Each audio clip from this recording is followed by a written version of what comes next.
इस वीडियो में हम देखेंगे multi drug resistance one pump या MDR1 पंप। इसको हम क्या बोलते हैं? PGP, पी ग्लाइकोप्रोटीन पंप भी बोलते हैं हम इसको। ये क्या है? ABC पंप है। अब ABC क्या होता है? ATP binding cassette pump.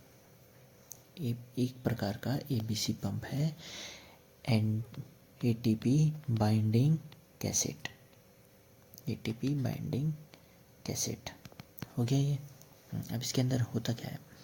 मान लो हमने कोई दवाई ली, ये इंटेस्टाइन है, ये हमने यहाँ से ली दवाई। अब ये होके हमारे ब्लड वेसल्स में जाएगी ना, है ना? कैसे जाएगी? Along concentration gradient. ड्रग का एब्जॉर्प्शन होगा। अब एब्जॉर्प्शन हमें पता ही है कैसे होता है। Simple diffusion, facilitated diffusion, filtration. एक फिल्ट्रेशन भी होता है जिसमें इंसुलिन का होता है ना। फिल्ट्रेशन ATP यूज़ होके होता है। तो ये कैसे जाएगी?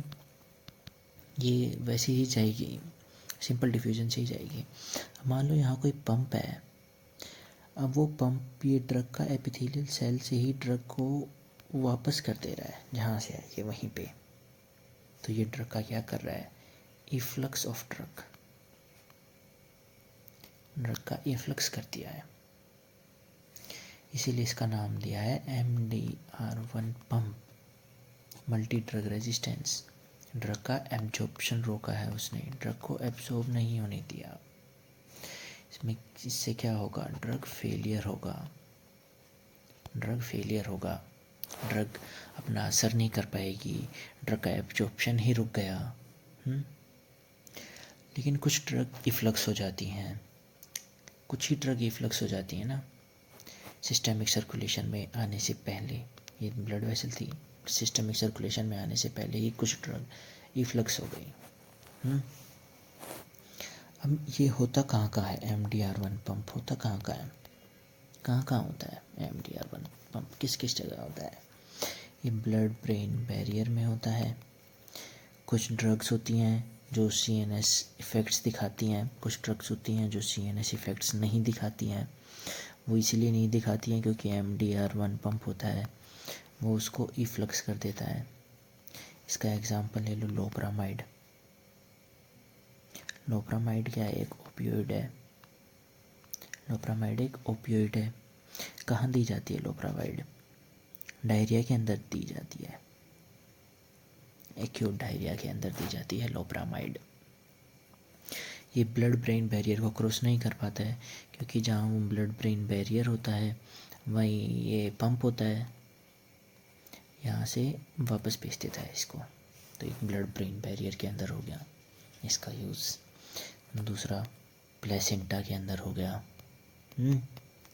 कुछ ड्रग्स हैं जो मैटरनल ब्लड में आएंगी, मैटरनल ब्लड के अंदर तो होंगी, लेकिन वो प्लेसेंटा के क्रॉस करके फीटस के अंदर नहीं जा सकती। क्यों? क्योंकि यहाँ होता है MDR1 पंप, वो ड्रग का इफ्लक्स कर देता है। बहुत आसान है ना। बाइल एसिड का सिक्रीशन भी इसी से ही होता है। बाइल एसिड का सिक्रीशन भी ऐसे ही होता है, बाइल एसिड सिक्रीट करता है इफ्लक्स। अब जो बैक्टीरियाज होते हैं, बैक्टीरिया के अंदर वो डेवलप हो जाता है ना रेजिस्टेंस। वो रेजिस्टेंस डेवलप होना क्या है? वो ड्रग ली, ड्रग का वापस हो गया, कोई असर ही नहीं करेगी, इफ्लक्स। ऐसे तो होगा ना रेजिस्टेंस, ड्रग ले रहे हैं पर वो कोई असर नहीं कर रही क्योंकि ड्रग का हो रहा है इफ्लक्स। वो भी पी ग्लाइकोप्रोटीन पंप डेवलप कर लेते हैं, इसीलिए हो जाता है। ठीक है। अब पी ग्लाइकोप्रोटीन में क्या है? अब ये एक पंप ही तो है। अब इसका कोई सबस्ट्रेट होगा, इसका कोई इनहिबिटर भी होगा इसका, और कोई इसके इंड्यूसर्स भी होंगे। सबस्ट्रेट में एक मोस्ट कॉमन एग्जांपल होता है, सुना होगा सबने, डिजॉक्सिन। बहुत ही इम्पोर्टेंट है, याद कर लो। ये CVS के अंदर आएगा, फार्मा के अंदर अभी आगे आएगा। डिजॉक्सिन एक मैंने बता ही दिया, लोप्रामाइड। इनहिबिटर्स क्या है? ये पंप को इनहिबिट कर देंगे, पंप को इनहिबिट कर देंगे तो डिक्रीज नंबर ऑफ पंप्स होगा, पंप्स कम हो जाएंगे ना, तो ड्रग्स का इंक्रीज इफेक्ट आएगा, इफेक्ट जो सोचा था उससे ज़्यादा आएगा, इनहिबिटर होगा तो ड्रग का टॉक्सिसिटी हो जाएगा, ड्रग का टॉक्सिसिटी हो जाएगा। अब ये किस किस ड्रग्स के अंदर दिखता है? एरिथ्रोमाइसिन या क्लेरिथ्रोमाइसिन हो गया, विरापामिल हो गया, एमियोडेरोन हो गया, ये सब ड्रग्स हो गई। इंड्यूसर्स बहुत ही इंपॉर्टेंट है। इंड्यूसर्स क्या करेंगे? इंड्यूस करेंगे तो यानी पंप की एक्टिविटी बढ़ जाएगी, इनकी पंप की एक्टिविटी बढ़ जाएगी तो ड्रग का इनटेक एब्जॉर्प्शन नहीं हो पाएगा, जिस वजह से क्या होगा? ड्रग फेलियर होगा। इसमें बहुत ही इम्पोर्टेंट नाम आता है रिफेम्पिसिन।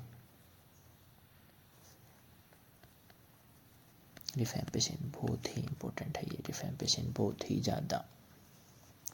और भी नाम है फेनिटोइन, फिनोबार्बिटोल। फिनोबार्बिटोल क्या है, किस टाइप का ड्रग है? ये एक एसिडिक ड्रग है फिनोबार्बिटोल, याद रखना। रिफेम्पिसिन, फेनिटोइन और फिनोबार्बिटोल। अब देखो, रिफेम्पिसिन और डिजॉक्सिन को एक साथ नहीं देते, रिफेम्पिसिन को डिजॉक्सिन के साथ नहीं देते। क्यों नहीं देते? और क्लेरिथ्रोमाइसिन को भी डिजॉक्सिन के साथ नहीं देते। क्यों नहीं देते? रिफेम्पिसिन क्या है, क्या करवाता है रिफेम्पिसिन? देखो, ड्रग फेलियर करवाता है, तो इसको डिजॉक्सिन के साथ देंगे तो डिजॉक्सिन का इफेक्ट कम हो जाएगा, डिजॉक्सिन फेलियर आ जाएगा। क्लेरिथ्रोमाइसिन क्या करता है?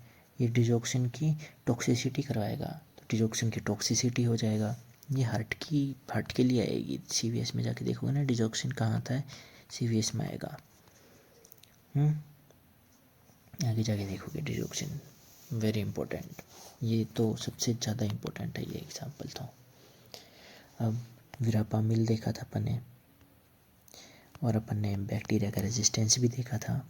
तो विरापामिल को देते हैं ताकि बैक्टीरिया रेजिस्टेंस को रिवर्स कर सके, रिवर्स बैक्टीरियल रेजिस्टेंस, बैक्टीरिया की रेजिस्टेंस को रिवर्स कर सके, इसीलिए हम देते हैं विरापामिल। किस कैंसर में या बैक्टीरिया के इन्फेक्शन में यूज़ होती है। और loperamide induce central side effects, अगर लोप्रामाइड अगर सेंट्रल साइड इफ़ेक्ट्स कर रहा है तो हम देंगे क्विनिडीन।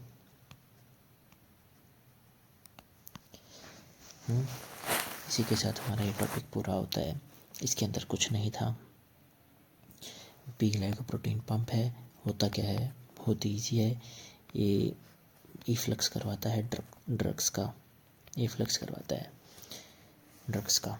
अब इसके इंड्यूसर होगा, इंड्यूसर क्या करेगा? पी ग्लाइकोप्रोटीन को इंड्यूस करेगा, ये ज़्यादा काम करे तो ड्रग पूरा इफ्लक्स हो जाएगी।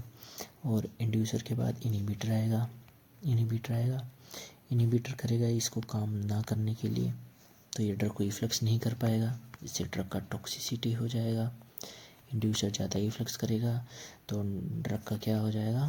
फेलियर हो जाएगा। और इसके सबस्ट्रेट तो याद रखने ही है, लोप्रामाइड, डिजॉक्सिन, साइक्लोस्पोरिन, ये इसके नाम है। LDC से याद कर लेना, ये इसके सबस्ट्रेट है। ये इम्पोर्टेंट होता है अगर हम कौन सी ड्रग कितने अमाउंट में देनी है, क्योंकि ये पंप है वो ड्रग का इफ़ेक्ट तो कम करेगा या बढ़ा देगा, डिपेंड करता है कि उस 2 ड्रग जो हम दे रहे हैं वो उसकी, अगर वो उसका सबस्ट्रेट है जो हम ड्रग दे रहे हैं, जैसे कि डिजॉक्सिन दे रहे हैं तो उसके साथ हमें इंड्यूसर देते हैं तो ध्यान रखना चाहिए कि हमें ज़्यादा डोज देनी है, क्योंकि ये फेल कर देगा। अब इनहिबिटर उसके साथ दे रहे हैं तो वो टॉक्सिसिटी भी करवा सकता है, इसलिए नहीं देना होता है साथ में। बस छोटा सा टॉपिक था, बहुत ही ईजी था।